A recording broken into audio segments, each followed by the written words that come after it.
Class 9দের জন্য already আমি বেশ কিছু কবিতা মানে প্রায় 4-5টার উপরে কবিতা তো আমি আপলোড করেছি। সেটা তোমরা অনেকে দেখেছো এবং অনেকে পছন্দ করেছো। আজকে তোমাদের ক্লাস 9-এর লেসন নাম্বার 9-এর নর্থ শিপ কবিতাটা তোমাদেরকে আজকে বোঝানো ট্রাই করব। আশা করি তোমরা পুরোটাই বুঝবে। সব থেকে কঠিন কবিতা বা সব থেকে একটু গোলমেলে কবিতা, কিন্তু আমি বলবো এটা সব থেকে ইন্সপায়ারিং এবং যদি বুঝতে পারো সব থেকে বেশি ভালো লাগার মতন একটি কবিতা তোমাদের হবে। কিন্তু পুরো ক্লাসটিতে কিন্তু তোমাদের লেগে থাকতে হবে, কারণ এই কবিতা বুঝতে গেলে শুধু কবিতার বাংলা অর্থ, কবিতার ওয়ার্ড মিনিং কিন্তু জানলে চলবে না। এই কবিতাটি তোমাদের ভাবার্থ মানে কবিতার যে অন্তর্নিহিত অর্থ রয়েছে, এই কবিতার যে ক্রিটিক্যাল মিনিং রয়েছে সেটা কিন্তু তোমাকে বুঝতে হবে।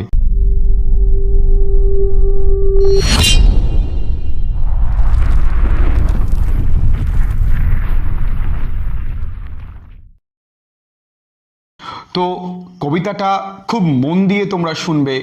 কবিতার নাম North Ship, the North Ship মানে উত্তরের জাহাজ। এই কবিতা লিখেছেন মানে the poem is written by the poet Philip Larkin. তার সম্পূর্ণ নাম ফিলিপ আর্থার লার্কিন। তার সম্পর্কে যে গুরুত্বপূর্ণ কিছু জানার সেগুলো প্রথমত, এই নর্থ শিপই তার প্রথম কবিতা এবং তিনি একজন was a renowned English poet and a novelist. Renowned কথার অর্থ ফেমাস, ওয়েল নোন, নোটেড, মানে 3টে এবং 4টে শব্দের এখানে অর্থ কিন্তু একই দাঁড়ায়, যার মানে বিখ্যাত। তিনি একজন বিখ্যাত উপন্যাসিক এবং বিখ্যাত কবি। তার প্রথম লেখা কবিতা আমরা বললাম এইটা। তারপরে তিনি আরও 2টো উপন্যাস লিখেছিলেন, তার মধ্যে Jill and the girls in winter. এই দুটো অত্যন্ত গুরুত্বপূর্ণ, তোমরা বইতে কিন্তু পেয়ে যাবে। তার সম্পর্কে এইটুকুনি জানলেই আপাতত ঠিক আছে। পরবর্তীতে যদি সময় থাকে অবশ্যই তোমরা কিন্তু তার সম্পর্কে আরও জানতে চাইলে অবশ্যই বলবো। এই কবিতায় মূল কি বিষয়বস্তু সেটা জানার জন্য তোমরা কিন্তু অবশ্যই সেকেন্ড প্যারা, যেটা নীল কালি দিয়ে লেখা থাকে, ওই জায়গাটা কিন্তু অবশ্যই পড়বে। অধিকাংশ ছেলেমেয়েরা কি করে, ওই জায়গাটা পড়ে না, মূল কবিতায় চলে আসে। এই কারণে এই কবিতাগুলো বোরিং লাগে। এটা পড়তে পারলে বুঝতে পারবে কবিতার মূল বিষয়বস্তু কি হতে চলেছে। চলো আমরা পড়ি। This poem describes the journey of 3 ships that head to different destinations. এই কবিতা বর্ণনা করে 3টে জাহাজের যাত্রা, যেটা কিনা আলাদা আলাদা দিকে যাবে। ডেস্টিনেশন মানে গন্তব্যস্থল। while 2 ships return back, যখন 2টো জাহাজ ফিরে এসছে। 1 presses forward, কিন্তু একটি জাহাজকে সামনে এগোতে হয়েছে। অ্যান্ড ফেসেস পেরিলস কথার অর্থ বাধা, অনেক বাধার সম্মুখীন হয়েছে। To continue it's long onward journey, তার যাত্রাটাকে এগোনোর জন্য অনেক বাধার সম্মুখীন হতে হয়েছে। Almost like a symbol of aspiration that ওভারকামস all obstacles. দেখো, অ্যাসপিরেশন মানে কোনো কিছু করার জন্য একটা জুনুন, কোনো কিছু করার জন্য একটা দৃঢ় প্রতিজ্ঞা, বলতে পারো অনুপ্রেরণা। যদি অনুপ্রেরণা ইংরাজি ইন্সপিরেশন, কিন্তু এখানে অ্যাসপিরেশন মানে কোনো কিছু করার জন্য দৃঢ় প্রতিজ্ঞ বলতেই পারো। তো কোনো কিছু করার জন্য যখন আমরা দৃঢ় প্রতিজ্ঞ হই, তখন সামনে যদি কোনো বাধা আসে তাতে কিন্তু আমরা পিছু পা হব না বা হইও না। এই কবিতার মূল বিষয়বস্তু তোমরা আগে একটুখানি শুনে নাও। যদি তুমি জীবনে বড় কিছু হতে চাও, অনেক বড় কিছু করতে চাও, তাতে সময় বেশি লাগবে, তাতে তোমাকে অনেক বাধার সম্মুখীন হতে হবে। But you should never come back, কখনো কিন্তু ফিরে আসবে না, কারণ you are on a long journey to get your success. তোমার জীবনের সফলতা পাওয়ার জন্য তুমি অনেক দূর যাবে। এই কবিতার মূল বিষয়বস্তু সেইটা। ধরো না 3 বন্ধু তোমরা আছো, 3 বন্ধু একই সঙ্গে চাকরির জন্য পড়াশুনো করছো। দুজনের আগে হয়ে গেছে, একজনের হয়নি। সব থেকে বেশি তখন কষ্ট হয় যে আমার হলো না, ওর তো হয়ে গেল, ওদের হয়ে গেল। বাড়িতেও মুখ দেখাতে পারবে না, নিজেকেও মুখ দেখাতে পারবে না। কিন্তু সেই জায়গায় হতাশ না হয়ে ওই বিষয়টাকে মোটিভেশন হিসেবে যদি নেওয়া যায়, তাহলে তোমার একটু সময় বেশি লাগলেও দেখা গেল পরবর্তীতে তুমি সব থেকে ভালো এবং সব থেকে সুনামধন্য চাকরি পেলে, হতে পারে। তো এইখানেও আমাদের জীবনের কিছু লেসেন্স এই কবিতা থেকে কিন্তু আমরা পাবো। তো আমরা কবিতা এবার শুরু করি। I saw 3 ships go sailing by. আমি দেখেছিলাম 3টে জাহাজ, ও সরি আমি তো ওই আগেরটা বলিনি না, হ্যাঁ বলেছি তো, অবস্ট্যাকলস মানে বাধা বললাম, সরি, আর পেরিলস মানেও বাধা। তাহলে এখান থেকে অনেক শব্দের অর্থ তুমি জানতে পারলে। রিনাউন্ড কথার অর্থ কি, পেরিলস কথার অর্থ কি, অবস্ট্যাকলস কথার অর্থ কি, অ্যাসপিরেশন কথার অর্থ কি, এগুলোর কিন্তু তুমি অর্থ জানতে পারলে। তো I saw 3 ships go sailing by, আমি দেখেছি 3টে জাহাজকে চলে যেতে, 3টে জাহাজকে ভাসতে দেখেছি। ওভার দ্য সি, সমুদ্রের ওপরে। দ্য লিফটিং সি, লিফট মানে আসলে তোলা, সমুদ্র জাহাজগুলোকে তুলে ধরেছে, সেই রকম সমুদ্রে আমি জাহাজগুলোকে ভাসতে দেখেছি। And the wind rose in the morning sky, এবং সকালের আকাশে বাতাস ভালোই উদয়মান ছিল, তার মানে বাতাস প্রবাহিত হচ্ছিল সকালের আকাশে। And one was rigged for a long journey.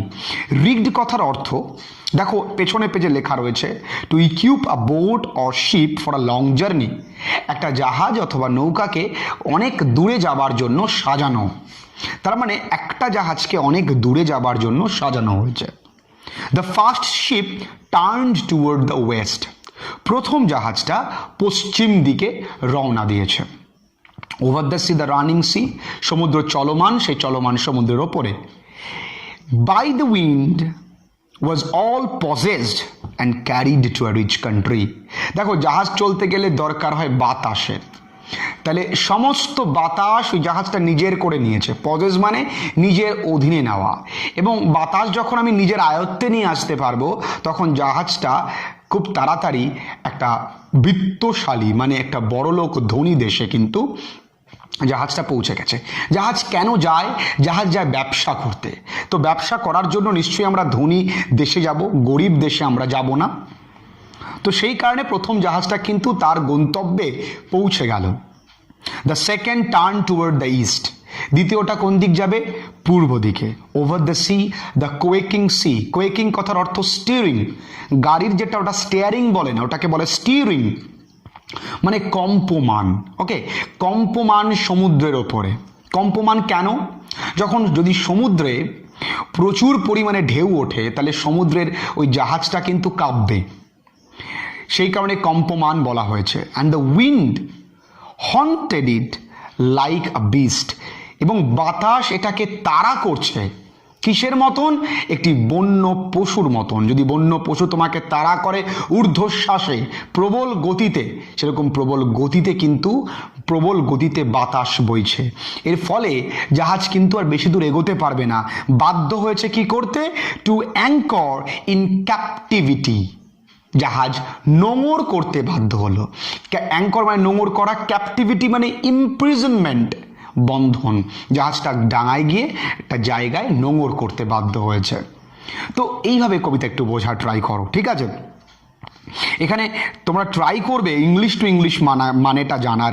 Read কথার অর্থ কি, কোয়েকিং কথার অর্থ কি, captivity in English meaning imprisonment. Okay, ইমপ্রিজেন্ট একটা প্রিফিক্সুয়াল ওয়ার্ডস, প্রিজনমেন্ট আসল শব্দ, তার আগে আই এম ইউজ করেছে, হয়েছে ইমপ্রিজনমেন্ট। যেমন পসিবল একটা রুট ওয়ার্ড, তার আগে আই এম ইউজ করেছে, হয়েছিল ইম্পসিবল। ওকে, সেইভাবেই এর পরের লাইন দেখি আমরা। The third ship drove toward the north, তৃতীয় জাহাজটা কোন দিক গেছে? চালিয়ে কোন দিক গেল? ড্রাইভ থেকে ড্রোভ এসছে, গেছে উত্তর দিকে। Over the sea, the darkening sea, তার মানে সমুদ্রের ওপরে অন্ধকারময় সমুদ্র, তার মানে রাত্রিবেলা।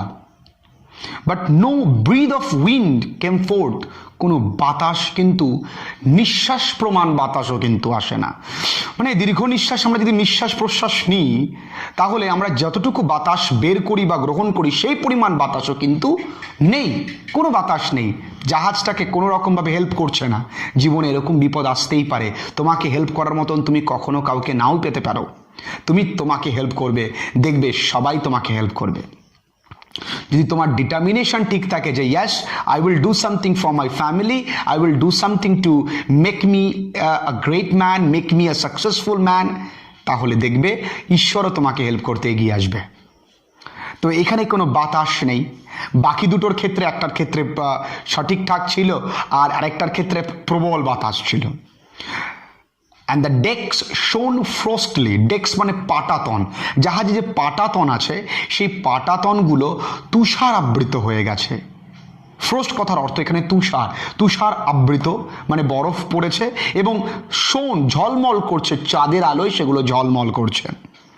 The northern sky rose high and black, এখানে হাই মানে উঁচু নয়, এখানে হাই মানে অনেক অনেক মানে গভীরভাবে কালো হয়ে গেছে চারিদিকে উত্তর দিকের আকাশটা। তার মানে ইট প্রেডিক্টস, মানে এটা বলছে যে দ্যাট স্টর্ম উইল কাম, যে ঝড় অথবা বৃষ্টি আসতে পারে। এটাও একটা বিপদ সংকেত বা অশনি সংকেত তুমি বলতে পারো।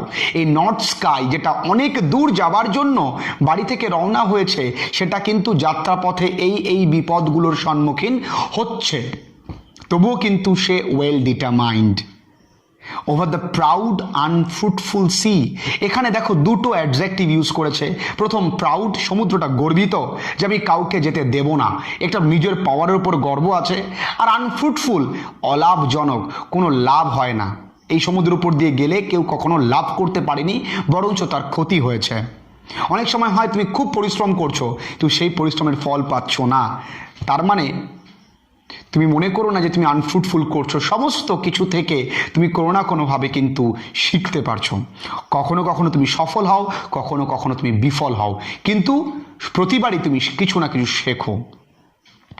East and west the ships came back, পূবের এবং পশ্চিমের জাহাজগুলো কিন্তু ফিরে এসেছে।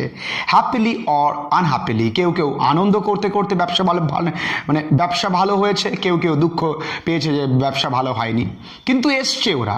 But the third went wide and far, তৃতীয় জাহাজটা অনেক দূরে গেছে।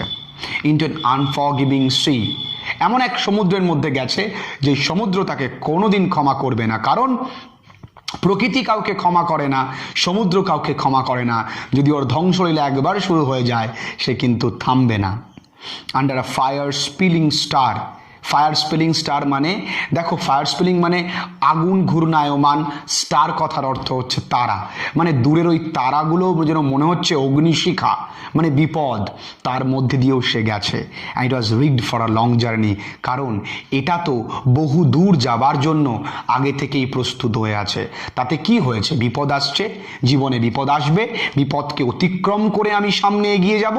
যতই বিপদ আসুক না কেন আমাকে কিন্তু আমার গন্তব্যে পৌঁছতে কেউ থামাতে পারবে না, কেউ আটকাতে পারবে না।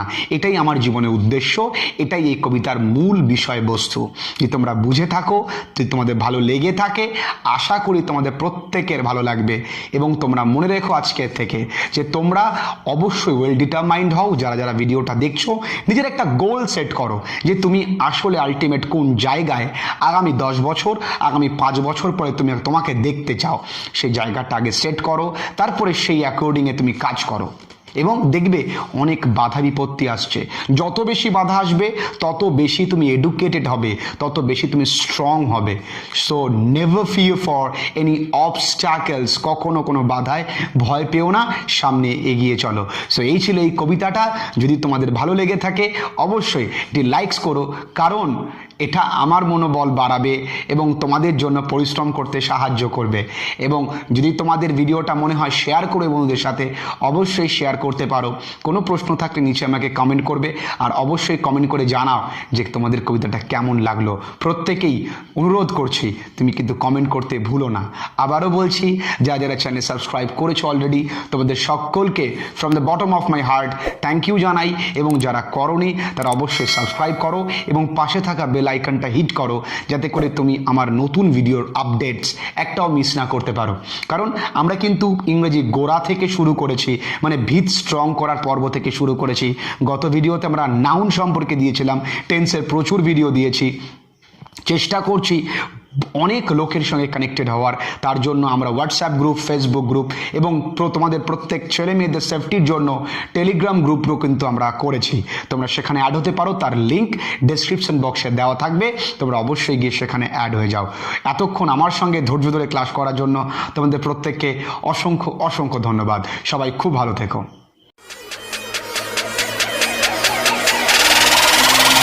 What they gon' do?